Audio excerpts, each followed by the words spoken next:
રાજ્યમાં ગાઢ ધુમ્મસ, ઠંડી અને માવઠાની આગાહી. જાણીતા હવામાન નિષ્ણાત અંબાલાલ પટેલ દ્વારા ભારે ચોંકાવનારી આગાહી વ્યક્ત કરાઈ છે, જેમાં ગુજરાત પર એકસાથે 3 કુદરતી આફતો ત્રાટકશે.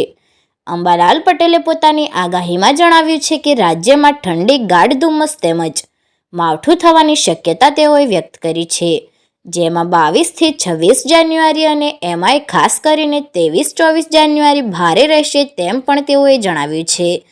18 થી 20 જાન્યુઆરી દરમિયાન કડકડતી ઠંડી સાથે સવારે ગાઢ ધુમ્મસ રહેશે અને પાલનપુર તેમજ માઉન્ટ આબુ તરફ હાડ થીજવતી ઠંડી પડશે. તેમજ સવારે ગાઢ ધુમ્મસના કારણે હાઈવે પર વિઝિબિલિટી ઘટશે, જેથી વાહન ચાલકોની મુસીબત વધશે. માટે 18 થી 20 જાન્યુઆરી ખાસ સાચવવું તેમ પણ તેઓએ જણાવ્યું છે. તો બીજી તરફ કમોસમી માવઠું થવાથી ઘઉં, જીરું, રાયડો જેવા ખેતી પાકો સહિત રવિ પાકોને પણ નુકસાન થવાની ભીતિ છે. આમ 18 જાન્યુઆરીથી 5 ફેબ્રુઆરી સુધી હવામાનમાં પલટો આવવાથી ઠંડી, ધુમ્મસ સહિત માવઠું થવાની શક્યતા વ્યક્ત કરાઈ છે. જોકે અંબાલાલ પટેલે જણાવ્યું છે કે રાજ્યના સાબરકાંઠા, મહેસાણા અને બનાસકાંઠામાં આની અસર પણ થઈ શકે છે.